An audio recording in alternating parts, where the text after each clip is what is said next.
Tana WhatsAppii kanarratti waan ajaa'ibaa haala adda ta'een bifa ajaa'ibaatiin isin garsiisuuf dhufeetiin jira. WhatsAppiin kun baay'ee takka filatamaadha. WhatsAppii lama qabadheetiin dhufe. WhatsAppii kana moo WhatsAppii kanaatiitu irra filatamaadha jettanii yoo gaafatta WhatsAppiin filatamaa WhatsApp business kan jedhu kana. WhatsApp businessiin kun WhatsAppii ajaa'ibaati.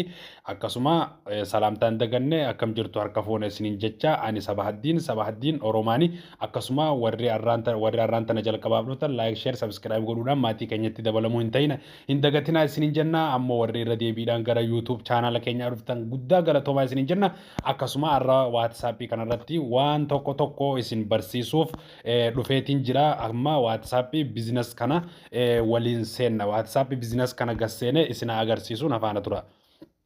WhatsApp business kanarra yoonii fi gallu WhatsAppin kun akkanatti nuuf dhufa. WhatsAppin eega akkanatti nuuf dhufe booda siitingii mataa gubbaa sadan tana tuquu qabna. Siitingii sadan tana yoggaanii fixuine gaddeebine siitingii tanarratti tuquu qabna. Siitingii tanarratti gizeeni fixuine WhatsAppin kun bakka tanatti waan nu barbaachisu maaliif bakka hubachiisa waan tokko.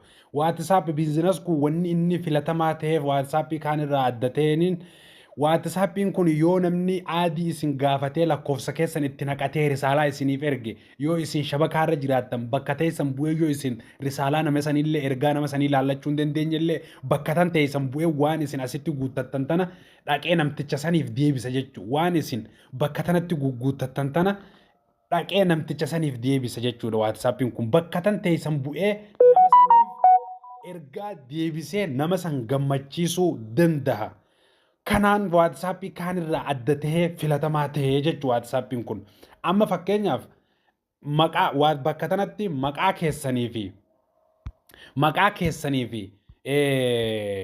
keessanii fi waan namni yooniif isinitti aadii isinitti ergate risaalaa yookaan isinitti erge jechuun barbaaddan san